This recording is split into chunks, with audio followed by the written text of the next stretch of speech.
श्री शिवाय नमस्तुभ्यं दोस्तों। सबसे पहले बात कर लेते हैं कि त्रयोदशी तिथि और चतुर्दशी तिथि, जैसा कि आप जान रहे हैं कि थोड़ा-सा बस अवधि का, समय का जो है तिथि जैसे ही पलट जाती है, बदल जाती है, वैसे ही इन व्रतों का महत्व भी बदल जाता है। तो प्रदोष, जैसे आप जान रहे हैं कि त्रयोदशी तिथि प्रदोष व्रत है, तो यानी कि प्रदोष काल संध्या के 45 मिनट पहले या फिर संध्या के 45 मिनट बाद के का जो समय होता है, प्रदोष काल का होता है, उसको उसी में शिव जी की पूजा करी जाती है। चाहे आप पार्थिव शिवलिंग का निर्माण करके कर लीजिए या फिर अपने घर के शिवलिंग का कर लीजिए या मंदिर में जाकर कर लीजिए, ठीक है। लेकिन जो ये चतुर्दशी तिथि पड़ती है, यानी कि मासिक शिवरात्रि पड़ रही है, तो आप समझ पा रहे होंगे, रात्रि है इसमें, यानी कि निशा काल, रात की पूजा का इसमें विशेष महत्व होता है। तो जो रात में जो लोग पूजा करते हैं उसको मासिक शिवरात्रि जानते हैं। प्रदोष जहाँ महीने में 2 बार आता है, शुक्ल पक्ष में भी आता है, कृष्ण पक्ष में भी आता है, लेकिन जो मासिक शिवरात्रि है वो कृष्ण पक्ष की, हर महीने की कृष्ण पक्ष में ही आता है। चतुर्दशी तिथि यानी कि कृष्ण पक्ष का जो 14वां दिन होता है, उस दिन जो है हम मासिक शिवरात्रि मानते हैं, ठीक है। मासिक शिवरात्रि में आप माता पार्वती की पूजा करते हैं शिव जी के साथ। ऐसा करने से ना, जब आप माता और पिता दोनों की सेवा करते हैं, तो पूरे घर का जो है पूरे परिवार का सुख समृद्धि बना रहता है। मासिक शिवरात्रि का ये फल है पूजा करने का, जब आप शिव जी का श्रृंगार करते हैं। वहीं जब आप प्रदोष का व्रत उठाते हैं, प्रदोष काल की पूजा करते हैं, तो देखिए हर दिन का प्रदोष अलग अलग है, आप सभी को पता है, हमने हर वीडियो में आपको बताया।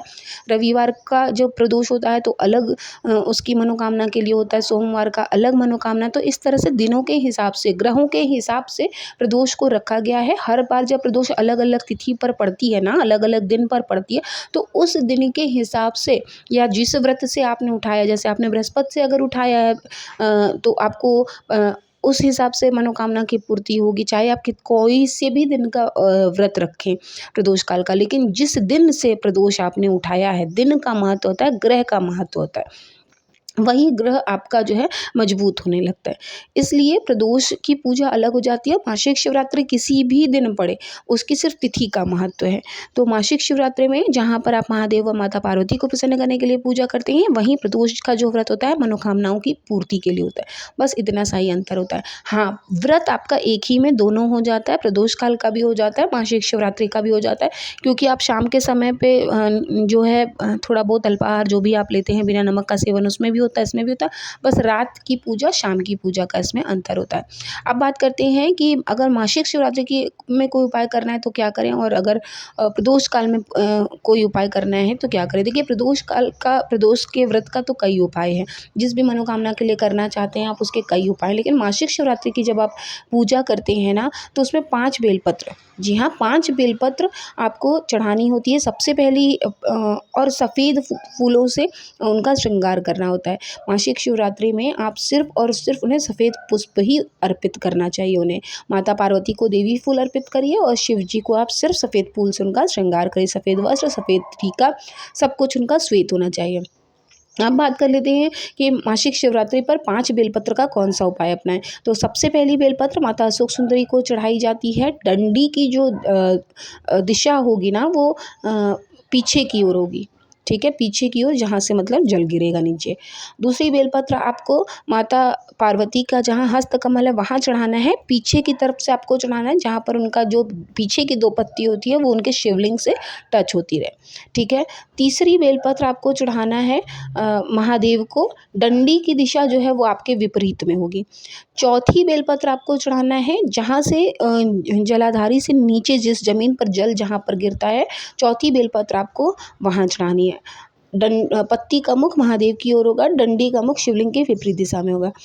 और 5वीं जो बेलपत्र है, तो नंदी महाराज का जो पैर उठा हुआ होता है वहाँ पर चढ़ानी होती है, ठीक है। आप समझ गए, फिर से बता देते हैं। पहली बेलपत्र माता अशोक सुंदरी की जगह चढ़ानी है, डंडी का मुख जिधर से जल गिरता है ना उधर होगा, मतलब कि पीछे की दिशा की ओर। पत्ती का मुख शिवलिंग की ओर होगा, ठीक है। दूसरी बेलपत्र आपको माता पार्वती के हस्त कमल की ओर चढ़ानी होती है, पीछे से चढ़ाइएगा, जहाँ पर दोनों पत्तियाँ ना शिवलिंग से टच होती हों, ठीक है। तीसरी बेलपत्र महादेव को अर्पित करनी है, डंडी का मुख आपके विपरीत दिशा में होगा। चौथी बेलपत्र जहाँ पर जल गिरता है नीचे ज़मीन पर, वहाँ पर आपको चढ़ाना है। पाँचवीं बेलपत्र आपको नंदी महाराज के जो है पैर के पास जो उठा हुआ है वहाँ चढ़ानी होती है। यही 5 बेलपत्र आपको हर महीने की मासिक शिवरात्रि बेलपत्र चढ़ाने का तरीका सेम होता है। ये इसी तरह से आपको 5 बेलपत्र हर बार मासिक शिवरात्रि पर आपको चढ़ानी होती है। अब ये चाहे आप अपने घर के मंदिर में कर लीजिए, रात में करना होता है क्योंकि इसकी पूजा, और चाहे आप मंदिर में जाकर कर लीजिए, वो आपके ऊपर निर्भर करता है।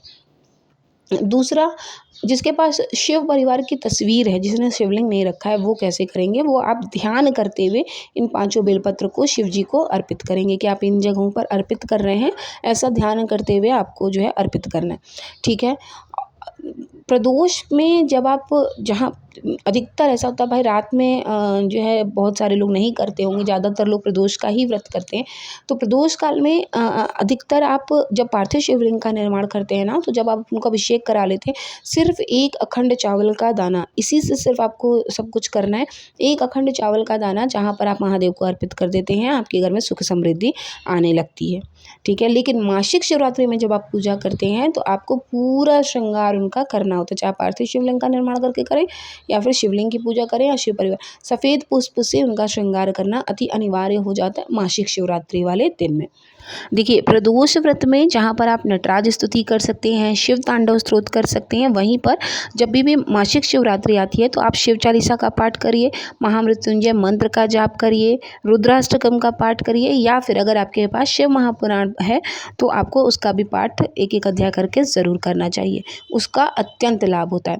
अब अगर आप चाह रहे हैं कि आप एक ही पाठ करना चाह रहे हैं समय के अभाव में, तो आप सिर्फ और सिर्फ जो इनका पंचाक्षर स्तोत्र का पाठ है वो कर लीजिए और शिव चालीसा पढ़ लीजिए। तो ये दोनों में ही काम करता है सरल रूप में।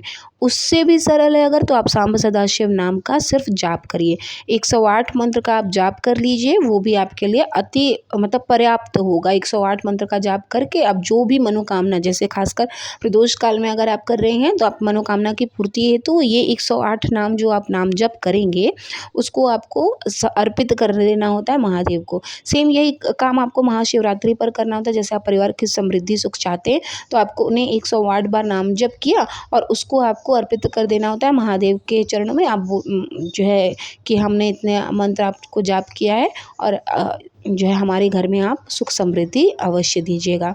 इस तरह से आपको नाम जप का फल मिल जाता है, जो भी आप पाठ करते हैं उसका पूरा फल मिल जाता है। जब आप मासिक शिवरात्रि में रात्रि की जब पूजा करते हैं ना, तो उसमें महादेव के जो है 8 नाम ज़रूर लेने चाहिए, जिनमें है भव, शर्व, रुद्र, पशुपति, उग्र, महान, भीम और ईशान। इन 8 नामों से जो है हम उनको पुष्प अर्पित करते हैं। जो भी पुष्प आप उन्हें अर्पित करें, प्रिय पुष्प हों उनके, उन पुष्पों से आप उनका श्रृंगार करके इन्हीं 8 नामों का आपको नाम लेना होता है। उसके बाद भगवान शिव की आरती करके आपको परिक्रमा करनी होती है। शिवलिंग को आप सभी को पता है कि बिल्व पत्र चढ़ाना अति अनिवार्य होता है, चाहे आप पार्थिव शिवलिंग का निर्माण करें, शिवलिंग या शिव परिवार की आपने तस्वीर रखी है, बिना बेलपत्र, बिना धतूरा, बिना अकड़े की फूल, जब आप मासिक शिवरात्रि पर पूजा करते हैं तो खास इन चीज़ों का ध्यान रखना होता है। ठीक है। बाकी आप जैसे पूजा करते हैं, एक बेलपत्र भी अगर आप चढ़ाते हैं ना, वैसे तो अति पर्याप्त है, सिर्फ आप एक बेलपत्र से भी पूजा कर सकते हैं उनकी, बैठकर आप उनका सच्चे मन से पाठ करिए। शिव महापुराण की जो है जो है पुराण, वो आप अपने घर में ज़रूर रखिए, घर में पॉजिटिविटी आएगी ही आएगी। नहीं है तो देवी भागवत कथा ज़रूर पढ़िएगा, उससे भी आपको अत्यंत लाभ देखने को मिलेगा। बाकी अपने मन में आप लगातार नाम जप करते रहिए, जब भी आप फ्री हैं आप नाम जप करते रहिए, आपकी हर मनोकामना बिना किसी मांग के पूरी होगी। महादेव इतने दयालु हैं कि अगर आप सच्चे मन से उनकी आराधना करते हैं ना, सिर्फ उनका नाम जप भी कर रहे हैं, तो आप उन्हें कुछ भी नहीं चढ़ाते तो भी आपकी जो है प्रार्थना स्वीकार हो जाती है। इसी के साथ आपको ये भी बता दें कि अगर आप शिव जी के सच्चे भक्त हैं और नाम जप आप कंटिन्यू करें, आप किसी का दिल नहीं दुखा रहे, तो वो इतने दयालु हैं कि उनको कुछ भी मत चढ़ाइए, कुछ भी जिस तरह से आप उनकी पूजा कर लेते हैं। इनकी पूजा में यही खास बात है कि कोई नियम नहीं है भाई। हम हर बार कभी बेलपत्री का डंडी इधर कर देते हैं, कभी बेलपत्री का डंडी उधर कर देते हैं, हम जिधर भी अपनी मनोकामना के लिए घुमा दें वो स्वीकार कर लेते हैं। क्यों? क्योंकि वो दयालु हैं। हम डंडी का मुख अपने इधर चढ़ा दिए तो वो समझ जाएंगे कि हमको ये चाहिए, उधर चढ़ा दिए तो वो समझ जाएंगे। तो ये सब हमारी सिर्फ हमारी भावना, हमारी चित्त, हमारे संतोष के लिए होता है। बाकी वो खुद दयालु हैं। आप उनके सच्चे मन से सिर्फ नाम जप करिए, शुद्ध पवित्र चीज़ें उनको अर्पित करिए, खुशी खुशी उनका श्रृंगार करिए, हर दिन उनका श्रृंगार करिए, वो अवश्य ही आपकी सभी मनोकामनाएं पूरी करेंगे। तो आई होप कि आप सभी के लिए वीडियो बहुत यूजफुल रही होगी। वीडियो अगर आपको अच्छी लगी हो तो प्लीज़ चैनल को जरूर सब्सक्राइब कर लीजिएगा। मिलेंगे नेक्स्ट वीडियो में, तब तक के लिए महादेव की कृपा हमेशा आप सभी पर बरसती रहे। ओम नमः शिवाय। जय माता दी।